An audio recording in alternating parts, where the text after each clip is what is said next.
ഇനി ബഹുമാനപ്പെട്ട അബ്ദുസ്സമദ് സാഹിബ് പൂക്കോട്ടിൽ സംസാരിക്കുന്നു.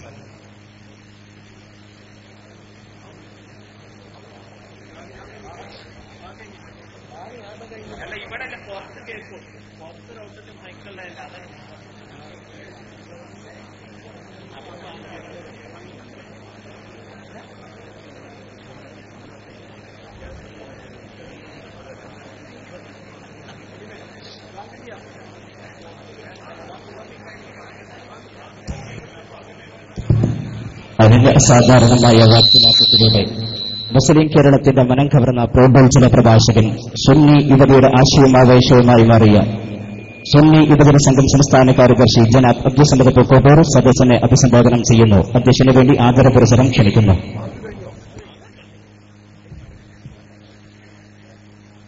അസ്സലാമു അലൈക്കും വറഹ്മത്തുള്ളാഹി വബറകാതുഹു.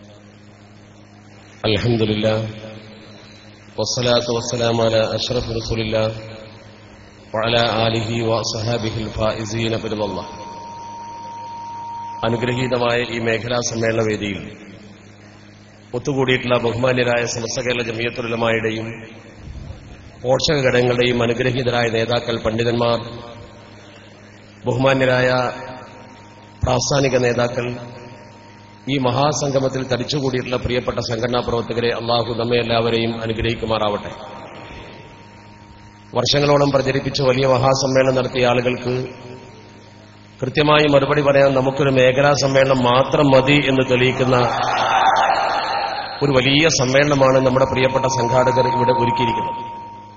ആദ്യമായി ഇതിന്റെ പിന്നിൽ പ്രവർത്തിച്ച നല്ലവരായ പ്രാസ്ഥാനിക പ്രവർത്തകരെയും നേതാക്കളെയും അഭിനന്ദിക്കുവാൻ ഞാൻ ഉദ്ദേശിക്കുന്നു. അല്ലാഹു റബ്ബുൽ ഇസ്സത്ത് അവർക്കൊക്കെ അർഹതപ്പെട്ട പ്രതിഫലം നൽകുമാറാവട്ടെ.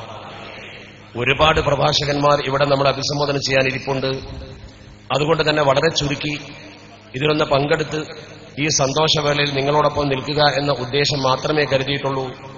അല്ലാഹു സുബ്ഹാനഹു വ തആല ഇത് ഇത്ര വിജയമാക്കി തന്നത് നമ്മുടെ പ്രസ്ഥാനത്തിന്റെ ആ അടിവേര് ഇനിയും നഷ്ടപ്പെടുത്താൻ ഒരാൾക്കും സാധ്യമല്ല എന്ന് ജനസമൂഹത്തെ ബോധ്യപ്പെടുത്താൻ തന്നെയാണ്.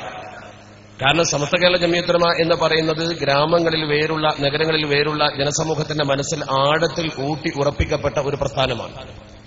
അതുകൊണ്ട് തന്നെ സമസ്തയെ എതിർക്കുവാൻ ആര് ഏത് രീതിയിൽ വന്നാലും ശരി, ഒന്നാമതായി ജനങ്ങളുടെ മനസ്സിൽ അത് ഏശുകയില്ലെന്ന് മാത്രമല്ല, അള്ളാഹുവിന്റെ ഒരു കാവൽ, ഇലാഹിയായ ഒരു പ്രത്യേക കാവൽ ഏത് സമയത്തും സമസ്ത കേരള ജമിയത്തുൽ ഉലമക്ക് ഉണ്ടായിരിക്കും. അതിന്റെ ഒന്നാമത്തെ കാരണം നമ്മളൊക്കെ എപ്പോഴും എടുത്തു പറയുന്നത് പോലെ സമസ്ത കേരള ജംഇയ്യത്തുൽ ഉലമ ഉയർത്തിപ്പിടിച്ച ആദർശത്തിന്റെ മഹത്വം. ഒരു വലിയ ആദർശ പ്രസ്ഥാനം എന്ന രീതിയിൽ സമസ്ത മുന്നോട്ട് വെച്ച ആശയം അള്ളാഹുവിന്റെ പരിശുദ്ധ തിരുദൂതരാകുന്ന അഷ്റഫുൽ ഖൽഖ് മുഹമ്മദ് മുസ്തഫ സ്വല്ലല്ലാഹു അലൈഹി വസല്ലമ തങ്ങൾ പുണ്യസ്വഹാബത്തിന് പഠിപ്പിച്ചു കൊടുത്ത ആശയമാണ്. രണ്ടാമതായി ഇതിന്റെ ഏറ്റവും വലിയ പ്രത്യേകത, ഇത് കൊണ്ടു നടന്ന് നമുക്ക് പരിചയപ്പെടുത്തി ഇതിന്റെ നായക സ്ഥാനത്തിരുന്ന മഹാന്മാരായ ആലിമീങ്ങൾ 100% വിശുദ്ധരും ജനസമൂഹത്തിന് മുമ്പിൽ കബൂലിയത്തുള്ള ആളുകളുമായിരുന്നു. അതുകൊണ്ട് തന്നെ സമസ്ത കേരള ജമിയത്തുൽ ഉലമയെക്കുറിച്ച് ജനങ്ങൾക്ക് ഒരിക്കലും വിശ്വാസം നഷ്ടപ്പെടുത്താൻ ഏതെങ്കിലും ചാടകൾ കാണിച്ചതുകൊണ്ടോ ഏതാനും ആളുകളെ കൂട്ടിയതുകൊണ്ടോ ഒരു ഇവന്റ് മാനേജ്മെന്റ് നടത്തിയൊരു സമ്മേളനം സമൂഹത്തിന് കാഴ്ചവെച്ചതുകൊണ്ടോ സാധിക്കില്ല എന്നത് നമുക്കൊക്കെ വളരെ വ്യക്തമായി അറിയുന്ന യാഥാർത്ഥ്യമാണ്. ഇപ്പോൾ തന്നെ നിങ്ങൾക്കറിയാം, ഈ സമ്മേളനത്തെക്കുറിച്ച് ഇത് മാറ്റിവെച്ചു, പെർമിഷൻ ഇല്ല എന്നൊക്കെ പറഞ്ഞുകൊണ്ട് വമ്പിച്ച പ്രചരണം നടന്നിട്ടും ഒരു ഹാളിൽ വെച്ചിട്ട് സംഘടിപ്പിച്ചിട്ടും നമ്മൾ മാന്യത കാണിച്ചതാ. കാരണം സമസ്തയെ സംബന്ധിച്ചിടത്തോളം സമസ്ത കേരള ജമിയത്തുൽ ഉലമ എന്ന പണ്ഡിത സഭയും അതിന്റെ പ്രവർത്തനവും ഒരിക്കലും ജനസമൂഹത്തിന് പ്രയാസമുണ്ടാക്കുന്ന പ്രവർത്തനമായി മാറാൻ പാടില്ല. SLC പരീക്ഷ ആരംഭിച്ച സന്ദർഭമാണ്. അതുകൊണ്ട് തന്നെ പുറത്തൊരു മഹാസമ്മേളനം നിയമത്തെ വെല്ലുവിളിച്ചുകൊണ്ടോ അതല്ലെങ്കിൽ സമൂഹത്തെ ബുദ്ധിമുട്ടിക്കുന്ന രീതിയിലോ സംഘടിപ്പിക്കാൻ നമുക്ക് സാധ്യമാകാത്തത് കൊണ്ടല്ല, പക്ഷേ നമ്മുടെ പാരമ്പര്യമല്ലാത്തത് കൊണ്ടാണ്. അപ്പോൾ നമ്മൾ ഈ പ്രചരണങ്ങൾക്കൊക്കെ മധ്യേ നമ്മുടെ പ്രവർത്തകർ ഇത്ര വന്നു ചേർന്നുവെങ്കിൽ ഇതൊരു പൊതുസമ്മേളനമായി പ്രചരിപ്പിച്ച് പുറത്ത് നമ്മൾ നടത്തുന്നത് ഇതിനേക്കാൾ പ്രചരണം നടത്തിയിട്ടാണെങ്കിൽ എന്താകുമായിരുന്നു എന്ന് ചിന്തിക്കാൻ കൂടി എതിരാളികൾ മുന്നോട്ട് വരണം എന്നാണ് ഈ സന്ദർഭത്തിൽ എനിക്ക് സൂചിപ്പിക്കാനുള്ളത്. ഇവിടെ ഞാൻ നിങ്ങളുടെ മുമ്പിൽ സമർപ്പിക്കുന്ന ഏറ്റവും പ്രധാനപ്പെട്ട ഒരു കാര്യം, സമസ്ത കേരള ജംഇയ്യത്തുൽ ഉലമ എന്ന പണ്ഡിത സഭയെ അവകാശവാദം ഉന്നയിച്ച് തങ്ങളുടേതാണെന്ന് പറയുവാനോ, സുന്നി യുവജന സംഘം തങ്ങളുടേതാണെന്ന് അവകാശവാദം ഉന്നയിക്കുവാനോ മറുപക്ഷത്ത് പ്രവർത്തിക്കുന്ന ആളുകൾക്ക് ഏതെങ്കിലും തരത്തിലുള്ള ധാർമ്മികമായ അവകാശമുണ്ടോ എന്നാണ് നമ്മൾ പരിശോധിക്കേണ്ടത്. സമസ്ത കേരള ജമിയത്തുൽ ഉലമ 1925 ഈ സമൂഹത്തിന് മുമ്പിൽ സ്ഥാപിതമാവുകയും 1926 അതിന്റെ തലപ്പത്ത് ബഹുമാനപ്പെട്ട സയ്യിദ് ഉലമാൻ ബാ അലവി വരക്കൽ മുല്ലക്കോയ തങ്ങൾ വരികയും ചെയ്ത സന്ദർഭത്തിൽ മുല്ലക്കോയ തങ്ങളുടെ ദുആക്ക് ആമീൻ പറഞ്ഞുകൊണ്ട് ആ സദസ്സിൽ ഉണ്ടായിരുന്ന ഒരൊറ്റ മനുഷ്യനെ മാത്രമേ ഈ സദസ്സിലിരിക്കുന്ന ബഹുഭൂരിപക്ഷം ആളുകൾക്കും പരിചയമുള്ളൂ. നമ്മൾ അങ്ങനെ ഒരാളെ മാത്രമേ കണ്ടിട്ടുള്ളൂ. അത് റഈസുൽ മുഹഖിഖീൻ കണ്ണിയത്ത് അഹമ്മദ് മുസ്ലിയാർ നവ്വറല്ലാഹു മർക്കദ. ആ മഹാനുഭാവനായിരുന്നു അന്ന് സമസ്ത കേരള ജംഇയ്യത്തുൽ ഉലമയുടെ സ്ഥാപക നേതാവിന്റെ പ്രാർത്ഥനയ്ക്ക് ഉത്തരം കിട്ടുന്ന പ്രാർത്ഥനയ്ക്ക് ആമീൻ പറഞ്ഞുകൊണ്ട് ആ സഭയിൽ ഉണ്ടായിരുന്നു. ആ റഈസുൽ മുഹഖിഖീൻ കണ്ണിയത്ത് അഹമ്മദ് മുസ്ലിയാർ 1926 സമസ്ത കേരള ജംഇയ്യത്തുൽ ഉലമയുടെ മെമ്പറാവുകയും തുടക്കം മുതൽ അതിനുവേണ്ടി പ്രവർത്തിക്കുകയും 1967 സമസ്ത കേരള ജംഇയ്യത്തുൽ ഉലമയുടെ പ്രസിഡന്റ് പദവിയിൽ അദ്ദേഹം അവരോധിതനാവുകയും ചെയ്തു. 967 മുതൽ സമസ്തയുടെ പ്രസിഡന്റായ, 926 മുതൽ സമസ്തയുടെ മെമ്പറായ, സ്ഥാപിത കാലഘട്ടം മുതൽ സമസ്തയിൽ അംഗമായ ബഹുമാനപ്പെട്ട കണ്ണിയത്ത് ഉസ്താദ് ജീവിച്ചിരിക്കുന്ന കാലത്ത് 1989 അദ്ദേഹത്തെ മാറ്റി നിർത്തിക്കൊണ്ട് ഒരു പ്രസിഡന്റിനെ ഇവർ കൊണ്ടുവരുമ്പോ 22 കൊല്ലം പ്രസിഡന്റും 63 കൊല്ലം മെമ്പറുമായ റഈസുൽ മുഹഖിഖീൻ കണ്ണിയത്ത് ഉസ്താദ് ഈ ഭൂമിയിൽ ഹയാത്തുണ്ട്. നമ്മൾ മനസ്സിലാക്കേണ്ട ഏറ്റവും പ്രധാനപ്പെട്ട ഒരു കാര്യം അതാ. 22 കൊല്ലക്കാലം കണ്ണിയത്ത് ഉസ്താദ് പ്രസിഡന്റായ സംഘടന, ആ 22 കൊല്ലം മാത്രമല്ല, മൊത്തം 63 കൊല്ലം അദ്ദേഹം എന്ന മെമ്പറാണ്. ആ സമസ്ത സ്ഥാപിച്ച കാലഘട്ടം മുതൽ 89 വരെ കൂട്ടിയാൽ ഈ സമുദായത്തിന്റെ നേതൃപദവിയിൽ സമസ്തക്ക് നേതൃത്വം കൊടുത്തുകൊണ്ട് ബഹുമാനപ്പെട്ട കണ്ണിയത്ത് അവർ 6 പതിറ്റാണ്ടിലധികം പിന്നിട്ടിരുന്നു. ആ കണ്ണിയത്ത് ഉസ്താദിനെ മാറ്റി നിർത്തിക്കൊണ്ടാണ് കണ്ണിയത്ത് ഉസ്താദ് മുഷാവറയിൽ വന്ന് 30 വർഷം കഴിഞ്ഞിട്ട് മുഷാവറയിൽ വന്ന ഒരാളെ ഇവർ മുഷാവറയുടെ പ്രസിഡന്റായി കൊണ്ടുവരുന്നത്. 30 വർഷത്തെ വ്യത്യാസമുണ്ടെന്ന് മാത്രമല്ല, അവർ പ്രസിഡന്റായി കൊണ്ടുവന്നയാൾ ബഹുമാനപ്പെട്ട ശൈഖുന ശംസുൽ ഉലമയുടെ 4 വർഷത്തെ ശിഷ്യനാണ്. 4 കൊല്ലം ശംസുൽ ഉലമയുടെ കൂടെ കിതാബ് ഓതി പഠിച്ച, അദ്ദേഹത്തിന്റെ ശിഷ്യത്വം സ്വീകരിച്ച ആള്, സ്വന്തം ശിഷ്യൻ ബഹുമാനപ്പെട്ട ശംസുൽ ഉലമയെക്കാളും മുകളിലേക്ക് അവരോധിക്കപ്പെടുന്നൊരവസ്ഥ ഈ സമസ്ത കേരള ജംഇയ്യത്തുൽ ഉലമയുടെ പാരമ്പര്യത്തിനോ പൈതൃകത്തിനോ യോജിച്ചതായിരുന്നോ എന്നാണ് നമ്മൾ ചിന്തിക്കേണ്ടത്. മറുഭാഗത്തിനൊരു പക്ഷേ ചിന്തിക്കാൻ കഴിയില്ല, അവർക്ക് കാര്യങ്ങളെക്കുറിച്ച് ബോധ്യപ്പെടാൻ കഴിയില്ല. അതുപോലെ തന്നെ നിങ്ങൾക്കറിയാം, 951 ബഹുമാനപ്പെട്ട സമസ്ത കേരള ജംഇയ്യത്തുൽ ഉലമയുടെ ബഹുമാനപ്പെട്ട സമസ്തയുടെ മുഷാവറ മെമ്പറായി ശംസുൽ ഉലമ ശൈഖുന ഇ കെ അബൂബക്കർ മുസ്ലിയാർ നവറല്ലാഹു മർക്കദ മഹാനവറുകൾ കടന്നു വരുന്നത്. അദ്ദേഹം സമസ്ത കേരള ജംഇയ്യത്തുൽ ഉലമയുടെ മുഷാവറ മെമ്പറായി 957 ബഹുമാനപ്പെട്ടവർ സമസ്തയിൽ ജനറൽ സെക്രട്ടറിയായി. 32 വർഷക്കാലം സമസ്തയുടെ ജനറൽ സെക്രട്ടറിയായി ശൈഖുനായിരുന്നു. ആ മഹാനവറുകൾ സമസ്തയുടെ ജനറൽ സെക്രട്ടറിയായി തുടരുന്ന കാലത്ത് 989 അദ്ദേഹം സെക്രട്ടറിയാണ്. കണ്ണിയത്ത് മരിക്കുന്ന 93 ശൈഖുന ശംസുൽ ഉലമ മരിക്കുന്ന 96 1996 ശൈഖുന ശംസുൽ ഉലമ മരിക്കുന്നു. അതിന്റെ മുമ്പ് 89 അദ്ദേഹത്തെ മാറ്റി നിർത്തി ബഹുമാനപ്പെട്ടവർ സമസ്ത കേരള ജംഇയ്യത്തുൽ ഉലമയുടെ മുഷാവറിൽ വന്ന് 23 കൊല്ലം കഴിഞ്ഞിട്ട് 974 മറുഭാഗത്ത് ജനറൽ സെക്രട്ടറി എന്ന് പറഞ്ഞുകൊണ്ട് അഖിലേന്ത്യാ നേതാവായി ചമയുന്ന ആൾ സമസ്തയുടെ മുഷാവറിൽ തന്നെ മെമ്പറാകുന്നത്. ആലോചിച്ച് നോക്കണം നിങ്ങൾ. സമസ്ത മുഷാവറിൽ ബഹുമാനപ്പെട്ട ശൈഖുന ശംസുൽ ഉലമ മെമ്പറായി 23 വർഷം കഴിഞ്ഞിട്ടാണ് അദ്ദേഹം മെമ്പറാകുന്നത്. ആ മെമ്പറാണ് തന്റെ ഗുരുവിന്റെ സ്ഥാനത്തേക്ക് മത്സരിച്ചുകൊണ്ട് കയറിയിരിക്കുന്നത്. ഇത് ഏത് സംഘടനാശാസ്ത്രമാണ്?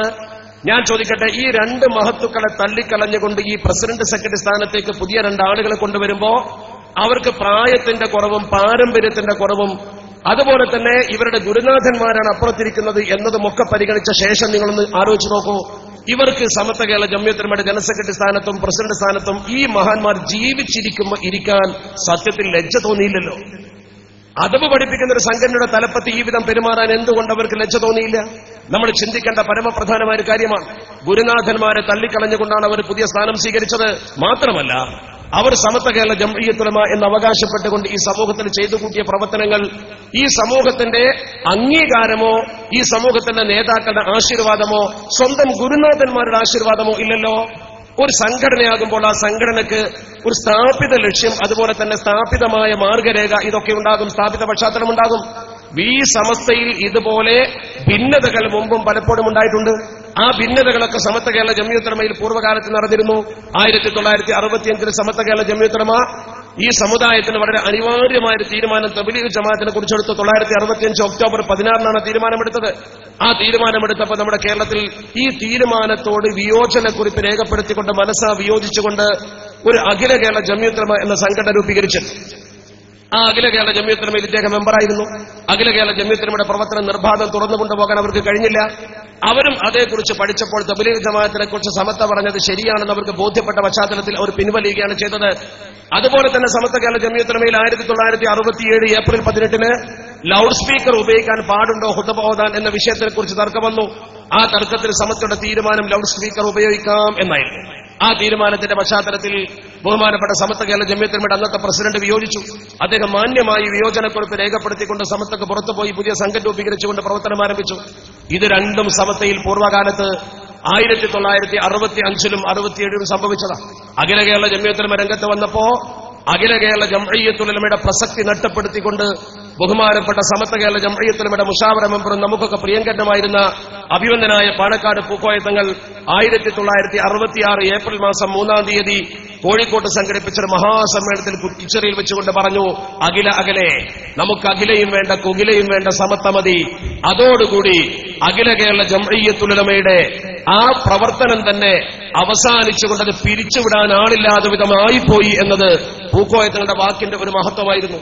ഇവിടെ അന്ന് പൂക്കോയത്തങ്ങൾ ഈ സമത്തെ സഹായിച്ചതുപോലെ പൂക്കോയത്തങ്ങളുടെ പിൻഗാമികളാകുന്ന മക്കൾ ഈ സമത്തെ സഹായിച്ചുകൊണ്ടേയിരിക്കുന്നുണ്ട്. ഈ കേരളക്കരയിലെ മുസ്ലിം ഉമ്മത്തിന് മതമേഖലയിൽ മറക്കാൻ കഴിയാത്ത 2 പേരെയാണ് ഞാൻ നേരത്തെ പറഞ്ഞത്.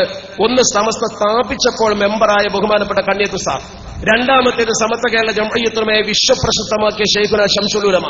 ആ 2 പേരെക്കുറിച്ച് നിങ്ങൾക്ക് നന്നായി അറിയാം. ഞാനതേക്കുറിച്ച് നീട്ടിപ്പരത്തി പറഞ്ഞ് വിശദീകരിക്കുന്നില്ല. രണ്ടാമതായി ഈ പണ്ഡിത നേതാക്കൾ നമുക്ക് നേതൃത്വം നൽകിയത് നമ്മുടെ മനസ്സിൽ സൂക്ഷിപ്പുണ്ടെങ്കിൽ അതിനേക്കാളും അതുപോലെയുമുള്ള സ്ഥാനമാണ് കേരളക്കരയിലെ മുസ്ലിം ഉമ്മത്തിന് പാണക്കാട് സയ്യിദ് കുടുംബത്തിന്റെ നേതൃത്വം. ഈ പാണക്കാട് സയ്യിദ് കുടുംബത്തിന്റെ നേതൃത്വം സമത്വയ്ക്ക് എത്രത്തോളം ഉപകരിച്ചിട്ടുണ്ട് എന്ന് ചിന്തിച്ചു നോക്കൂ നിങ്ങൾ. മറുപക്ഷത്തിന് ഇന്ന് ആ നേതൃത്വം അനുഭവിക്കാൻ അവസരമുണ്ടോ എന്നുകൂടി ചിന്തിച്ചു നോക്കൂ നിങ്ങൾ. 1968-ൽ മഹാനായ സയ്യിദ് പൂക്കോയ തങ്ങൾ സുന്നി യുവജന സംഘത്തിന്റെ പ്രസിഡന്റായി നാട് നീള സുന്നി യുവജന സംഘത്തെ പാണക്കാട്ടെ കുട്ടിയെ കൊണ്ടു നടന്നുകൊണ്ട് പരിചയപ്പെടുത്തി ജനങ്ങൾ അതിലേക്ക് ആകർഷിക്കപ്പെട്ടു. അതുപോലെ തന്നെ അദ്ദേഹത്തിന്റെ പ്രിയപ്പെട്ട പുത്രൻ ബഹുമാനപ്പെട്ട സയ്യിദ് മുഹമ്മദ് അലി ശിഹാബ് തങ്ങൾ 1974-ൽ അദ്ദേഹം ഈ മലപ്പുറം ജില്ലയിലെ സുന്നി യുവജന സംഘത്തിന്റെ പ്രസിഡന്റായിട്ടാണ് തന്റെ പൊതുപ്രവർത്തനം ആരംഭിക്കുന്നത്. സയ്യിദ് മുഹമ്മദ് അലി ശിഹാബ് തങ്ങൾ നമുക്കറിയാമല്ലോ. ചിലർ അദ്ദേഹത്തെ കേവലം ഒരു രാഷ്ട്രീയ നേതാവായിട്ടാണ് കാണാറുള്ളത്. എന്നാൽ സയ്യിദ് മുഹമ്മദ് അലി ശിഹാബ് തങ്ങൾ തന്റെ പൊതുപ്രവർത്തനത്തിൽ പരസ്യമായി രംഗത്ത് വന്ന് തുടക്കം കുറിക്കുന്നത് 1974-ൽ മലപ്പുറം ജില്ലാ SYSന്റെ പ്രസിഡന്റായിക്കൊണ്ടാണ്. അദ്ദേഹത്തിന്റെ നേരെ അനുജൻ മരണപ്പെട്ടുപോയ ബഹുമാനപ്പെട്ട സയ്യിദ് ഉമർ അലി ശിഹാബ് തങ്ങൾ ജനബാഹുല്യമുണ്ട്. ഗ്രൗണ്ടിൽ കുറെ ആളുകൾക്ക് ബുദ്ധിമുട്ടുണ്ട്.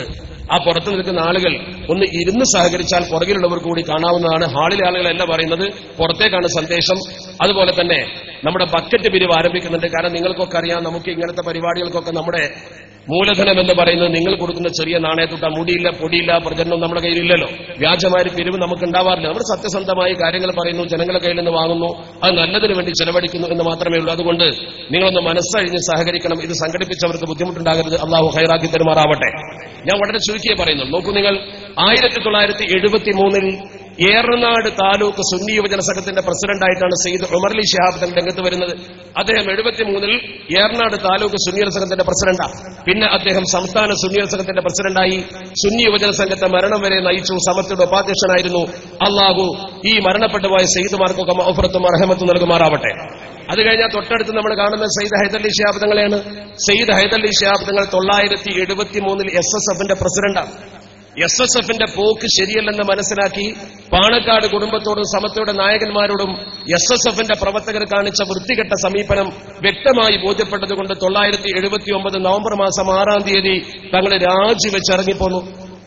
SSFന്റെ പ്രസിഡന്റ് സ്ഥാനം സയ്യിദ് ഹൈദരലി ശിഹാബ് തങ്ങൾ 1979 നവംബർ 6-ന് രാജിവെക്കുകയാണ് ചെയ്തത്. അദ്ദേഹം വളരെ വ്യക്തമായി രാജിവെക്കാൻ കാരണം പറയുന്നത് അവർ സ്ഥാപിത താൽപര്യത്തിൽ നിന്നും അച്ചടക്കത്തിൽ നിന്നും വ്യതിരിച്ചു പോയി എന്ന ഒറ്റ കാരണമാണ്. അത് കഴിഞ്ഞ് നമ്മൾ ചിന്തിച്ചാൽ കാണാൻ കഴിയും, 1983-ൽ ബഹുമാനപ്പെട്ട സയ്യിദ് ഹൈദരലി ശിഹാബ് തങ്ങൾ SMFന്റെ ജനറൽ സെക്രട്ടറിയായി. 89 മുതൽ അദ്ദേഹം സുന്നി സംഘത്തിന്റെ നേതൃസംഘത്ത് മലപ്പുറം ജില്ലയിലുണ്ട്. 2008 മുതൽ സുന്നി യുവജന പ്രസ്ഥാനത്തിന്റെ തലപ്പത്തിരുന്നു കൊണ്ട് നയിക്കുന്ന അദ്ദേഹമാണ്. പൂക്കോയ തങ്ങളുടെ പാരമ്പര്യം, കണ്ണീത്ത് ഉസ്താദിന്റെ പാരമ്പര്യം, ശൈഖുന ശംസുൽ ഉലമയുടെ പാരമ്പര്യം, ആ പാരമ്പര്യം പേറി സമത്വ കേരള ജംഇയ്യത്തുലമയുടെ പരമ്പരാഗതമായ രീതി അനുസരിച്ച് പൂക്കോയ തങ്ങൾ 1968-ൽ ഗ്രാമങ്ങളിൽ പരിചയപ്പെടുത്തിയ ഈ സംഘടനയെ പൂക്കോയ തങ്ങളുടെ പ്രിയപ്പെട്ട പുത്രൻ സയ്യിദ് ഹൈദരലി ശിഹാബ് തങ്ങൾ നയിക്കുന്ന കാലത്ത് സുന്നി യുവജന സംഘം എന്ന് പറഞ്ഞുകൊണ്ടൊരു പൊറാട്ട് നാടകം നടത്തിയാൽ അത് ഈ സമുദായം അംഗീകരിച്ചു കൊടുക്കുന്ന പ്രശ്നമേ ഇല്ല എന്ന് ഇവിടെ കൂടിയ ജനസമൂഹം സാക്ഷ്യം വഹിക്കുകയാണ്. കാരണം ആ സമത്വ കേരള ജംഇയ്യത്തുലമയുടെ പൈതൃകം അവകാശപ്പെടാൻ ആരാ ഇവരെ കൂടെയുള്ളത്? പാണക്കാട്ടെ തങ്ങളുണ്ടോ? കണ്ണിയത്തിന്റെ പാരമ്പര്യമുണ്ടോ? ശംസുലമയുടെ പാരമ്പര്യമുണ്ടോ? പരിശോധിച്ച് നോക്ക് നിങ്ങൾ. ആ പാരമ്പര്യം ഒന്നുമില്ലാത്ത ആളുകൾ എങ്ങനെ സമത്വ എന്ന് അവകാശപ്പെടുന്നു? നമ്മൾ കൃത്യമായി അവരോട് ചോദിക്കേണ്ട അതിപ്രധാനമായ ഒരു ചോദ്യമാണത്. അതുപോലെ തന്നെ നിങ്ങൾ നോക്ക്, ഈ സമത്വ കേരള ജംഇയ്യത്തുലമ പിളർന്നതിന്റെ പിളർപ്പ് എന്ന് പറയാൻ പാടില്ല. പക്ഷെ ഒരു സംഘടന എന്ന രീതിയിൽ അങ്ങനെ ചില പ്രയോഗിച്ചു പോയി. ചേരിതിരിവ് എന്ന് വേണമെങ്കിൽ പറയാം. 40 അംഗ മുഷാവറിൽ നിന്ന് 6 പേരെ മാറ്റി നിർത്തി. 6 പേരെ മാറ്റി നിർത്തിയാൽ കൃത്യവും യുക്തവുമായ സംഘടനാപരമായ കാരണങ്ങളുണ്ട്. 6 പേരെ സംഘടന നിന്ന് പുറത്താക്കിയതിന്റെ ശേഷം അവർ ചെയ്ത രീതിശാസ്ത്രങ്ങളൊക്കെ നിങ്ങളൊന്ന് പരിശോധിക്കും. അതിരിക്കട്ടെ, ഞാൻ അതേക്കുറിച്ച് വിശദമായി പറയാത്തത് ഒരൊറ്റ പ്രസംഗമല്ലാത്തത് കൊണ്ടും ഒരുപാട് പ്രഭാഷകന്മാർ നിങ്ങൾക്ക് പുതിയ പുതിയ കാലിക സാഹചര്യങ്ങളെ കുറിച്ച് വിശദീകരിച്ചു തരാനുള്ളത് കൊണ്ടുമാണ്. അതുകൊണ്ട് ഞാൻ വളരെ ചുരുക്കി പറയട്ടെ. സമത്വ കേരള ജംഇയ്യത്തുലമയിൽ നിന്നും ഈ വിഭാഗത്തെ മാറ്റി നിർത്തപ്പെട്ടതിന്റെ ശേഷം നമ്മളെ നയിച്ച ഒരുപാട് നേതാക്കളുണ്ടായിരുന്നു. ആ നേതാക്കളൊക്കെ നമ്മുടെ കൺമുന്നിൽ നിന്ന് മറഞ്ഞുപോയി. ഈ പ്രശ്നം കത്തിച്ചൊലിച്ചു നിൽക്കുമ്പോൾ ഉണ്ടായിരുന്ന നേതാക്കളും അതുപോലെ തന്നെ ഈ പ്രശ്നം രണ്ടായി ചേരിതിരിഞ്ഞതിന് ശേഷം നമ്മിൽ നിന്ന് വിട പറഞ്ഞു പോയ നേതാക്കളും ഓരോരുത്തരുടെയും ഒരു വ്യക്തിജീവിതം നിങ്ങളൊന്ന് ചെറുതായി പഠിച്ചു നോക്ക്. ഓരോരുത്തരെ കുറിച്ച് പറയുമ്പോൾ തന്നെ മണിക്കൂറുകളെടുക്കും. പക്ഷേ ഞാൻ അവരുടെ പേരുകൾ മാത്രം സാന്ദർഭികമെന്ന് സൂചിപ്പിക്കുമ്പോൾ തന്നെ നിങ്ങളുടെ മനസ്സിൽ ഓടിവരും അവരാരായിരുന്നുവെന്ന്. മറുവശത്തുള്ള ആളുകളെ ഇന്ന് നയിക്കുന്നവരെ നിങ്ങളൊന്ന് വിലയിരുത്ത്. അവരെ നയിച്ച ആളുകളൊന്ന് വിലയിരുത്ത്. സമത്വയുടെ കൂടുന്ന പ്രോജ്വലരും പ്രമുഖരുമായ പൂർവ്വകാല നായകന്മാരൊക്കെയാ ഈ പ്രശ്നം കത്തിച്ചൊലിച്ചു നിൽക്കുമ്പോൾ ഉണ്ടായിരുന്ന ഈ ചേരിതിരിവിന്റെ മുമ്പ് തന്നെ ഇവർക്കെതിരെ ശക്തമായി പോരാടിയ ഒരു മഹാനായിരുന്നു കൂട്ടുമല അബൂബക്കർ മുസ്ലിയാർ. അല്ലാഹു മഗ്ഫിറത്തും റഹ്മത്തും നൽകുമാറാവട്ടെ. നിഷ്കളങ്കനായ കൂട്ടുമല ഉസ്താദിന്റെ ഒരുപാട് ശിഷ്യന്മാർ ഇവിടെ ഉണ്ടാകുമല്ലോ. അദ്ദേഹം ഈ പിളർപ്പിന്റെ രൂക്ഷത കണ്ടിട്ടില്ലെങ്കിലും ഈ വിഭജനത്തിന്റെ അവസ്ഥാവിശേഷം പ്രശ്നമുണ്ടാക്കിയ ആളുകളുടെ പ്രവർത്തനങ്ങൾ വളരെ നേരത്തെ വിലയിരുത്തുകയും അവരെക്കുറിച്ച് ബഹുമാനപ്പെട്ടവർ പറഞ്ഞൊരു വാക്കുണ്ട്. അതൊക്കെ കേവലം നുരയും എന്ന് അദ്ദേഹം ആയത്തോതിക്കൊണ്ട് പ്രസംഗിച്ച് ഞാൻ കേട്ടിട്ടുണ്ട്. നുരയും പതയുമാണ്.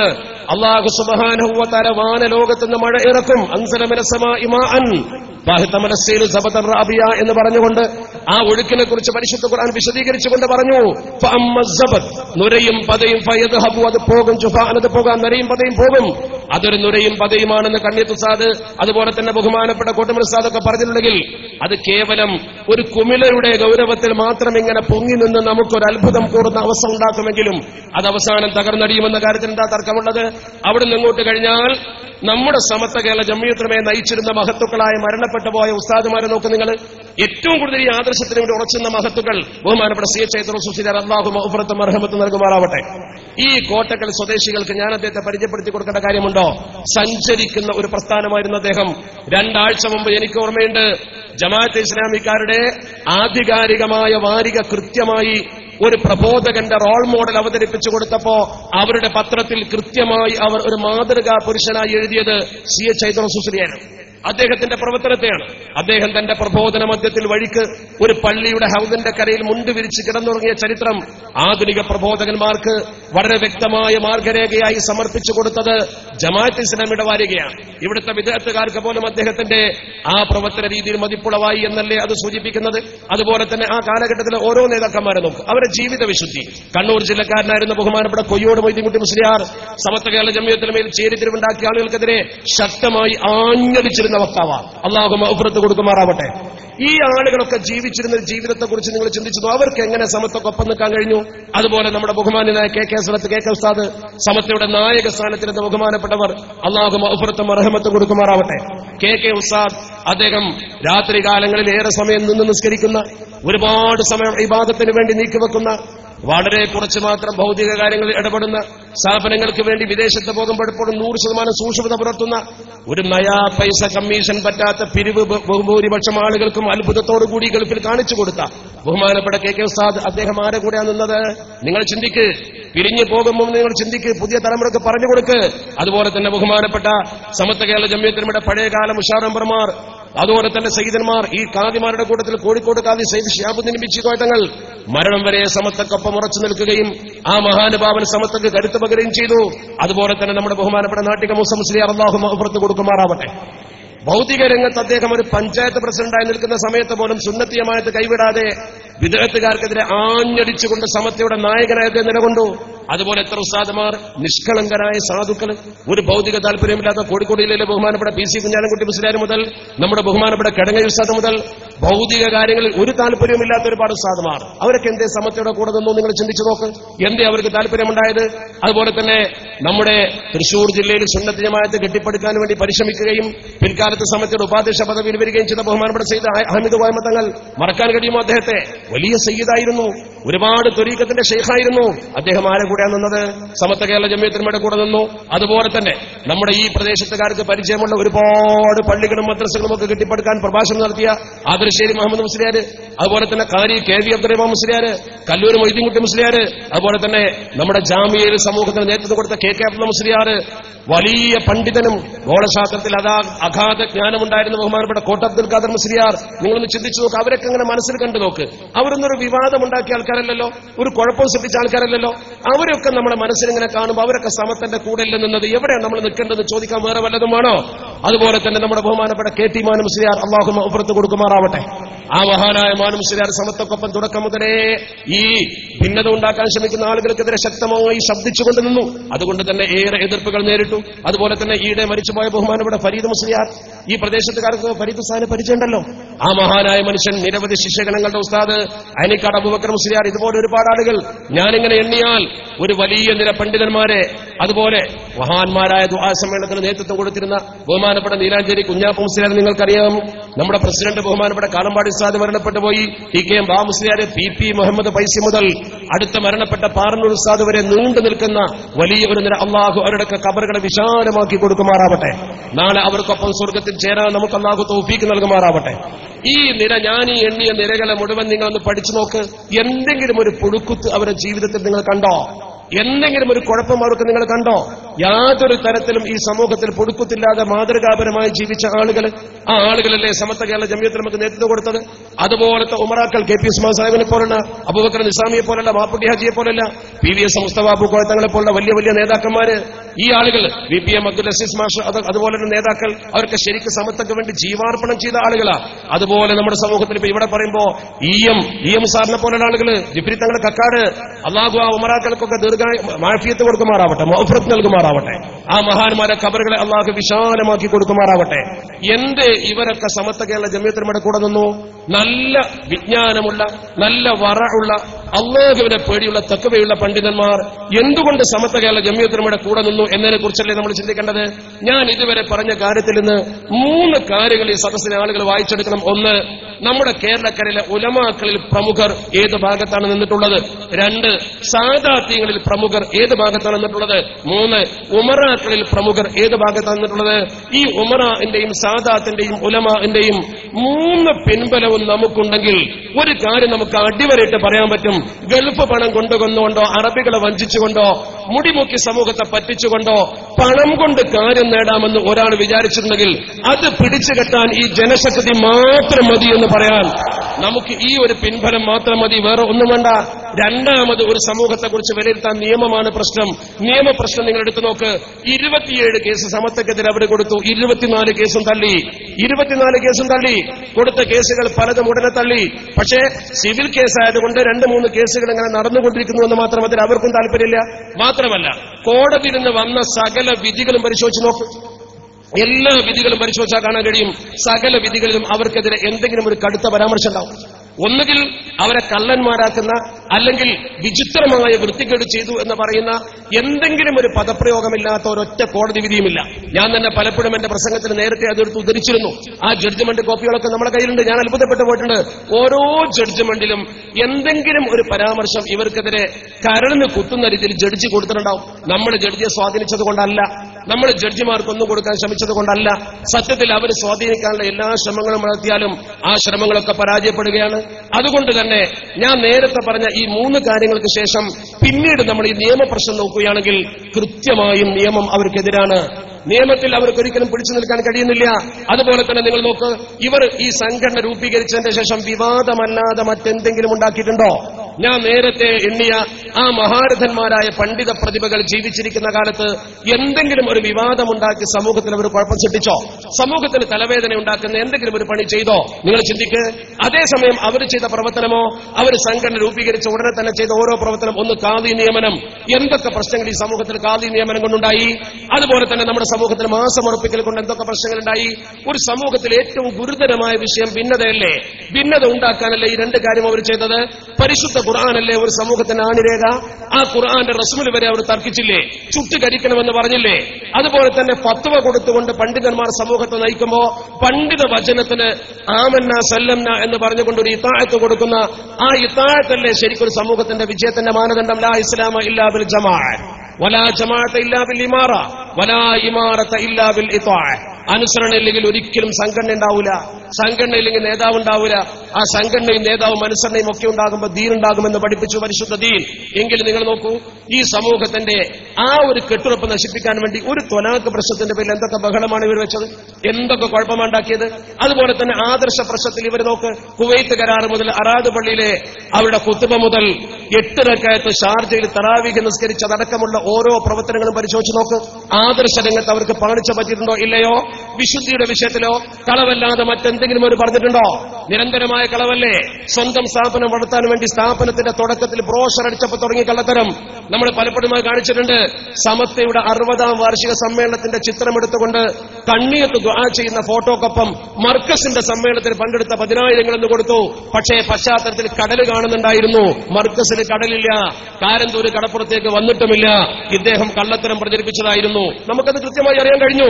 അതുപോലെ തന്നെ മർക്കസിന്റെ മറ്റൊരു പത്രക്കുറിപ്പ് പുറത്തിറക്കി ഗൾഫില് 5 ലക്ഷം കുട്ടികൾ മർക്കസിൽ പഠിക്കുന്നു എന്ന് പറഞ്ഞ് പുതുതലമുറക്ക് ഓർമ്മയുണ്ടാവില്ല. 5 ലക്ഷം കുട്ടികൾ പഠിക്കുന്നു എന്ന് പറഞ്ഞുകൊണ്ട് പിരിവ് നടത്തി. മാത്രമല്ല മറ്റൊന്ന്, അദ്ദേഹം അവിടെ തന്നെ പോയിട്ടൊരു പള്ളിയിൽ പ്രസംഗിച്ചു, അബുദാബിയുടെ വലിയ പള്ളിയിൽ. എന്നിട്ട് പത്രത്തിൽ കൊടുത്ത വാർത്ത അമീനുൽ മസാജിദ് എന്നാണ് ഇദ്ദേഹത്തിന് കൊടുത്തത്. ഷെയ്ഖ് അബൂബക്കർ അമീനുൽ മസാജിദ്, അമീനുൽ മസാജിദ് എന്നാണ് പത്രത്തിൽ വന്നത്. നമ്മളതെടുത്തു, ഉദ്ധരിച്ചു, പ്രസംഗിച്ചു, രൂക്ഷമായി വിമർശിച്ചപ്പോൾ മറുപടി പറയാൻ ആള് വന്നു. ന്യായീകരണമാണ് അവർക്ക് മുമ്പിൽ, തെറ്റ് സമ്മതിക്കൂല. ന്യായീകരിക്കാൻ വന്നുകൊണ്ട് പറഞ്ഞു അമീനുൽ മസാജിദ് അല്ല, അമീനുൽ മുസായിദാണ്. അത് ജോയിന്റ് സെക്രട്ടറി എന്നാണ്. മസാജിദ് എന്നും മുസായിദ് എന്നും എഴുതുമ്പോൾ ഒരു അയിന് മറിഞ്ഞ് ജീമായാൽ പോരെ? ഒരക്ഷരം തെറ്റിയതിന് കോലാഹലം ഉണ്ടാക്കണമെന്ന് ചോദിച്ചു. നമ്മൾ പത്രം കൊണ്ടുവന്ന് ഉയർത്തിപ്പിടിച്ചു. ഖലീജ് ടൈംസ് ആണ്. ഖലീജ് ടൈംസ് ഇംഗ്ലീഷാണ്, ഇംഗ്ലീഷിൽ അയിനുമില്ല ജീമുമില്ല, കള്ളത്തരമാണ് എന്ന് പറഞ്ഞപ്പോ ഒരക്ഷരം ഉണ്ടാതെ സകല എണ്ണം പുറകോട്ട് പോയി. പിന്നെ മിണ്ടിയിട്ടില്ല. അതുപോലെ നിങ്ങൾ നോക്ക്, 25,000 മദ്രസ ഇന്ത്യയിൽ ഉണ്ടെന്ന് പറഞ്ഞു. 25,000 മദ്രസ ഇന്ന് വരെ തെളിയിക്കാൻ പറ്റിയോ? അവരുടെ ബ്രോഷറിൽ മറ്റൊരു കള്ളത്തരം കാണിച്ചു. നിങ്ങൾക്ക് ഓർമ്മയുണ്ടോ? അവര് റാസൽ ഖൈമയിൽ ചെന്നപ്പോ അവിടെ ഇവരുടെ പ്രവർത്തകനായ ഒരു ടാക്സി ഡ്രൈവർ ഉണ്ട്, പേര് അലവി, നാട് ചങ്ങനകുളത്തുള്ളവരുണ്ടാവും. അവൻ നല്ല അറബി വേഷമാണ് ധരിക്കുക, നല്ല വട്ടക്കെട്ടൊക്കെ കിട്ടി അറബികളുടെ കത്തറൊക്കെ ധരിച്ചിട്ട് ഈ അലവിയെ പിടിച്ചുകൊണ്ടുവന്നു.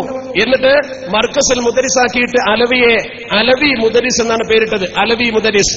ബ്രോഷറിൽ ശരിക്കും അലവി മുദരിസ് എന്ന പേര് കൊടുത്തു. സത്യത്തിൽ ഇത് പുറത്തു വന്നപ്പോ ചങ്ങനകുളത്തുകാർക്ക് അലവിന്റെ മുഖമറിയല്ലോ. അലവിയുടെ മുഖമറിയുന്ന ചങ്ങനകുളത്തുകാർ പറഞ്ഞു, ഇത് നമ്മളെ അലവിയാണല്ലോ, എന്ത് മുദരിസായി ഇവരെന്ന് ചോദിച്ചു. ആകെ വിവാദമായി.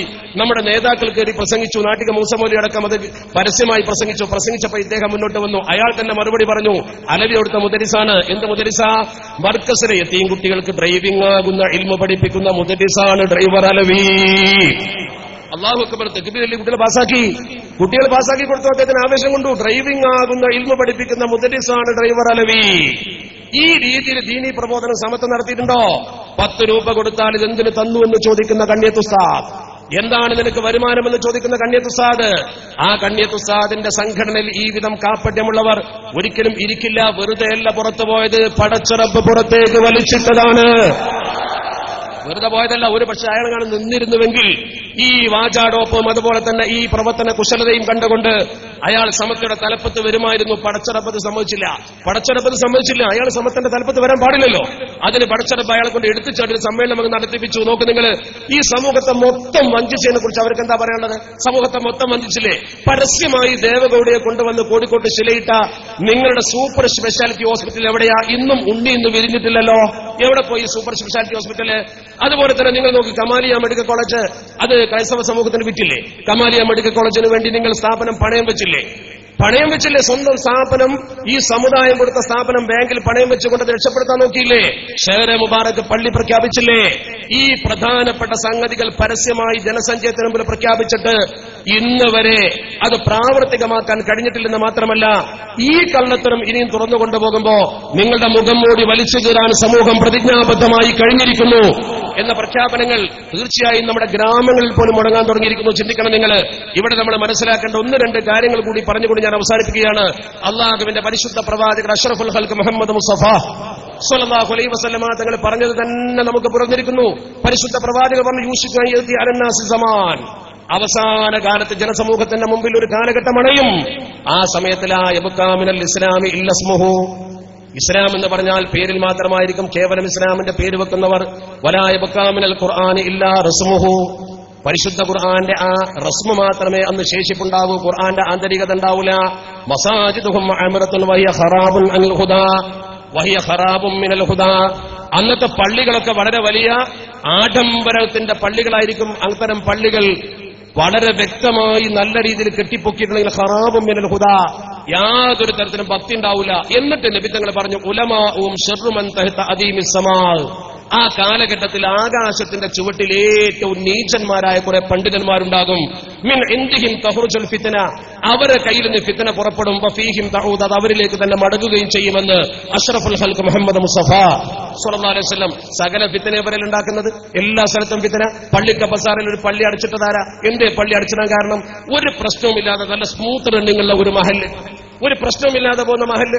ആ മഹല്ല് പിടിച്ചടക്കാൻ വേണ്ടി വ്യാജ രജിസ്ട്രേഷൻ ഓഫീസ് ചെന്നു. വ്യാജ രജിസ്ട്രേഷന് വേണ്ടി ചെന്നു. നേരത്തെ ഇങ്ങനെ ചെയ്യുമെന്ന് സംശയമുള്ളത് കൊണ്ട് നമ്മുടെ ആളുകൾ ബന്ധപ്പെട്ടിരുന്നു. രജിസ്ട്രാർ സ്വാഭാവികമായും പ്രോപ്പർ ചാനലിൽ കത്തയച്ചു മഹലിലേക്ക്. മഹലിന്റെ സെക്രട്ടറിക്ക് കത്തയച്ചു. സെക്രട്ടറിയുടെ പേര് വെച്ച് വന്ന കത്ത്, സെക്രട്ടറിയുടെ ഒരു ഐഡന്റിറ്റി കാർഡ് അയാൾ വേറെ ഒരു ആധാർ രജിസ്ട്രേഷന് വേണ്ടി ഏൽപ്പിച്ചിരുന്നത് ഫോട്ടോ സ്റ്റാറ്റ് എടുത്ത് അത് കൊണ്ടുപോയി ഞാനാണ് സെക്രട്ടറി എന്ന് പറഞ്ഞുകൊണ്ട് പച്ച കള്ളം പറഞ്ഞ് ആൾമാറാട്ടം നടത്തി ഈ രജിസ്ട്രേഷൻ ഓഫീസിൽ വന്ന കത്ത് സ്വീകരിച്ചു.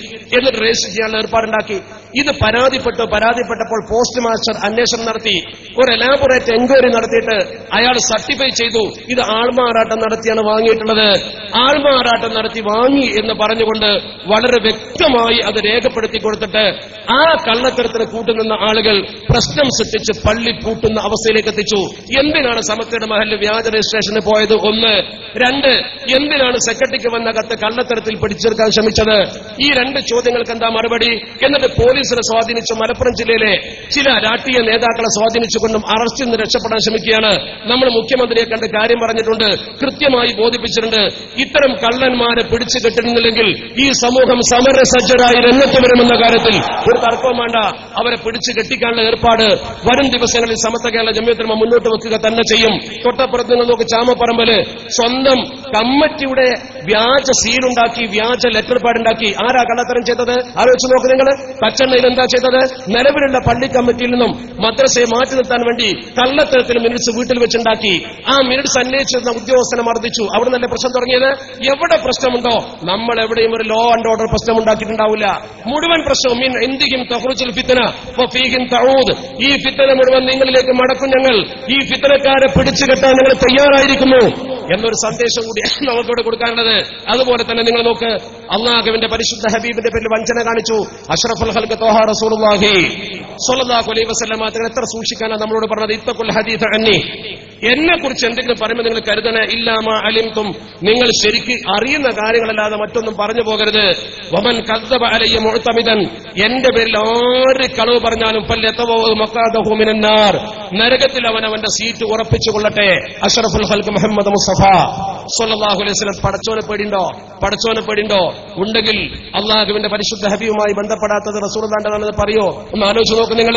അവസാനമായി എനിക്ക് പറയാനുള്ള ഒരു കാര്യം, ഈ ചെയ്യുന്ന പ്രവർത്തനങ്ങളൊക്കെ ശരിക്കും പരിശുദ്ധ ദീനുൽ ഇസ്ലാം നേരത്തെ മുൻകൂറായി നമുക്ക് പറഞ്ഞു തന്ന സത്യങ്ങളാ.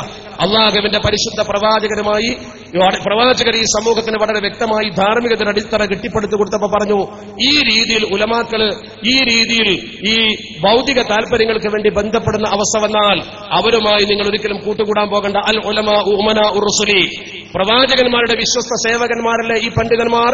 മാലം യുഖാലിത്തു സുൽത്താൻ, അവര് ഭരണാധികാരികളുമായി വല്ലാതെ ഇടകലരാതെ നിൽക്കുമ്പോൾ, വലം യദ്ഖുലൂ ഫി ദുനിയ, ദുന്യാവിലേക്ക് പ്രവേശിക്കാതിരിക്കുമ്പോൾ, ഇയാൾക്ക് ദുന്യാവില് പ്രത്യേകമായി ഒരു നോളജ് സിറ്റി ഉണ്ടാക്കുക, ബിസിനസ് സ്ഥാപനം ഉണ്ടാക്കുക, അങ്ങനെ ദുന്യാവിൽ പ്രവേശിക്കുക എന്ന ലക്ഷ്യമേ ഉള്ളൂ. അതുപോലെ തന്നെ അതിനുവേണ്ടി ഭരണാധികാരികളെ ദുരുപയോഗം ചെയ്യുക. എന്നിട്ട് അല്ലാഹുവിന്റെ പരിശുദ്ധ പ്രവാചകർ പഠിപ്പിക്കുന്നു ഫൈദാ ഖാനത്തു സുൽത്താൻ, ഈ തോതിൽ ഭരണാധികാരികളുമായി ബന്ധപ്പെട്ട് വദഖലൂ ഫി ദുനിയ, ദുന്യാവിലെ റിയൽ എസ്റ്റേറ്റ് ബിസിനസിനും അതുപോലെ തന്നെ പണമരട്ടിപ്പിക്കൽ പ്രോഗ്രാമിനും മുന്നോട്ട് വരുന്ന സമീപനം വന്നാൽ ഫഖദ് ഖാനുർ റസൂൽ, അവർ പ്രവാചകന്മാരെ വഞ്ചിച്ചിരിക്കുന്നു. മാത്രമല്ല ഫഅ്തസിലൂഹും വഹദറൂഹും, അവരെ നിങ്ങൾ സൂക്ഷിക്കണം, അവരുമായി നിങ്ങൾ ബന്ധം വിച്ഛേദിക്കണം. അഷ്റഫുൽ ഖൽഖ് മുഹമ്മദ് മുസ്തഫ സല്ലല്ലാഹു അലൈഹി വസല്ലം കണ്ണിയത്തിന്റെ പാത വിട്ട്, ശംസുലമയുടെ പാത വിട്ട്, ഇസ്ലാമിന്റെ പ്രബോധന പാത വിട്ട് ബിസിനസിന്റെ പാതയിലേക്ക് വിതിരിച്ച പണ്ഡിതനുമായി ബുദ്ധിയും വിവേകമുള്ള ആളുകളൊക്കെ ബന്ധം വിച്ഛേദിച്ചുകൊണ്ട് നമ്മുടെ വേദിയിലെത്തി കഴിഞ്ഞിരിക്കുന്നു. ആ വരവ് തുടരുന്നു. മറുവശത്ത് അവശേഷിക്കുന്ന ആളുകൾ ആ കപ്പൽ മുങ്ങുന്നതിന്റെ മുമ്പ് ഇറങ്ങിപ്പോരലാണ് ഉചിതമെന്ന് ഞങ്ങൾ അവസാനമായി ഒരു ചെറിയ മുന്നറിയിപ്പ് കൂടി കൊടുക്കുന്നു. ഒറ്റ കാര്യം കൂടി പറഞ്ഞ് അവസാനിപ്പിക്കട്ടെ. മഹാനായ അലി ഇബ്നു അബി ത്വാലിബ് തങ്ങളും ഇബ്നു അബ്ബാസ് തങ്ങളും ഉദ്ധരിച്ചൊരു സംഭവം അല്ലാഹുവിന്റെ ദീൻ പഠിപ്പിക്കുന്നു. അവസാന കാലത്ത് ചില പണ്ഡിതന്മാർ വരും. അവരുടെ സ്വഭാവം എന്താ?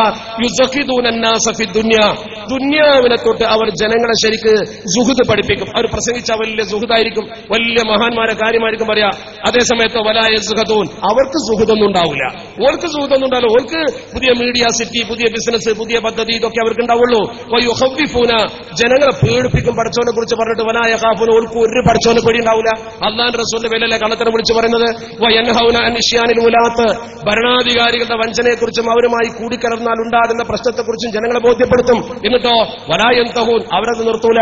കേന്ദ്രത്തിൽ അധികാരത്തിൽ വന്ന് BJP ആയപ്പോ BJPക്കാർ ഇന്ത്യ മഹാരാജ്യത്ത് മുസ്ലിം സമൂഹത്തെ വേദനിപ്പിച്ചുകൊണ്ട് പാവപ്പെട്ട ഗർഭത്തിലിരിക്കുന്ന കുഞ്ഞിനെ വരെ ശൂലത്തിൽ കുത്തി ഉയർത്തിപ്പിടിച്ചുകൊണ്ട് കരിച്ചു കളഞ്ഞുവെങ്കിൽ ആ സംഭവം ഞാൻ അറിയില്ലെന്ന് പറഞ്ഞുകൊണ്ട് പരസ്യമായി ജനമധ്യത്തിൽ മുസ്ലിം ഉമ്മത്തിനെ അപമാനിച്ചൊരു മനുഷ്യൻ കേവലം ഒരു ഗവൺമെന്റിന്റെ പിൻബലത്തിന് വേണ്ടി ഈ സമുദായത്തിലെ ചോരമണക്കുന്ന ചരിത്രത്തെ വിസ്മരിച്ചു പോയ ആൾ വിദേശത്ത് പോയി അങ്ങനെ പറഞ്ഞിട്ടുണ്ടെങ്കിൽ ഈ നൂറ്റാണ്ടിൽ ഈ മുസ്ലിം ഉമ്മത്തിനോട് ചെയ്ത ഏറ്റവും വലിയ ക്രൂരതയാണത് എന്ന് മനസ്സിലാക്കുന്നു. എന്നിട്ട് അല്ലാഹുവിന്റെ ദീൻ പഠിപ്പിക്കുന്ന നോക്ക് നിങ്ങൾ, അവർ ആഖിറത്തെക്കാൾ ദുന്യാവിനെ തെരഞ്ഞെടുക്കും. നാവ് കൊണ്ടവർ ദുന്യാവ് ഭക്ഷിക്കുമെന്ന് പറഞ്ഞാൽ എന്താ? പ്രസംഗിച്ചിട്ടും ജനങ്ങളെ തെക്കുപീർ ചെല്ലിച്ചിട്ടും വല്ലാഹി വല്ലാഹി പറഞ്ഞിട്ടും അവർ ഈ ദുന്യാവിൽ ഭക്ഷണം ഉണ്ടാക്കാം. അക്ലൻ, ആ ഭക്ഷണം അവർ തിന്നുകൊണ്ടേയിരിക്കും. യുക്കറിബുലെന്ന അവരിയാ, സമ്പന്നന്മാരെ അടുപ്പിക്കും. ദരിദ്രന്മാരെ അകറ്റി നിർത്തും. പൈസ പറഞ്ഞ മുമ്പിൽ ഇയാളുണ്ടാവും, ആരാണെങ്കിലും ശരി. പണക്കാരനല്ലാത്ത ആളെ അകറ്റി നിർത്തുകയും ചെയ്യും. ഈ സ്വഭാവമൊക്കെ ഉലമാക്കൾപ്പെട്ട ചിലർക്ക് അവസാന കാലത്ത് ഉണ്ടാകും. അത്തരം ആളുകളെ സൂക്ഷിക്കണം എന്ന് അല്ലാഹുവിന്റെ പരിശുദ്ധ തിരുദൂതർ അഷ്റഫുൽ ഖൽഖ് മുഹമ്മദ് മുസ്തഫ സ്വല്ലല്ലാഹു അലൈഹി വസല്ലമ തങ്ങൾ പഠിപ്പിച്ച ശിഷ്യഗണങ്ങൾ നമുക്ക് കൃത്യമായി ഓതി തന്നിട്ടുണ്ടെങ്കിൽ അത് മനസ്സിലാക്കാൻ പ്രഗൽഭവതികളായ പണ്ഡിതന്മാർ നമ്മുടെ കൂട്ടത്തിലുണ്ട്. അവർ നമുക്കത് പഠിപ്പിച്ചു തന്നിട്ടുണ്ട്. അവരെ ശിഷ്യഗണങ്ങളും ഖാദിമീങ്ങളുമായി നമ്മൾ അവർക്കൊപ്പം നിന്നുകൊണ്ട് മുന്നോട്ട് പോകണം എന്നൊരു സന്ദേശമാണ് ഈ യോഗം നൽകുന്നത്. എന്തൊക്കെ ജാടകൾ കാണിച്ചാലും ശരി, എന്തൊക്കെ പ്രവർത്തനങ്ങൾ നമ്മുടെ കൺമുന്നിൽ കണ്ടാലും ശരി, ദുന്യാവിന്റെ ഭൗതികതയിൽ ലയിച്ചു പോകാതെ സത്യം എവിടെയാണെന്ന് പരിശോധിച്ച് നമ്മുടെ മഹല്ലത്തുകളിൽ ഇതിന്റെ സന്ദേശം എത്തിച്ചു കൊടുത്തുകൊണ്ട് ആർജവമുള്ള പ്രവർത്തകരായി മാറാൻ നമുക്ക് പ്രതിജ്ഞയെടുക്കാം. അർഹമുർ-റാഹിമായ തമ്പുരാൻ അതിന് നമുക്ക് തൗഫീഖ് നൽകുമാറാവട്ടെ. വാ ആഖിറു ദഅവാന അൽഹംദുലില്ലാഹി റബ്ബിൽ ആലമീൻ. അസ്സലാമു അലൈക്കും.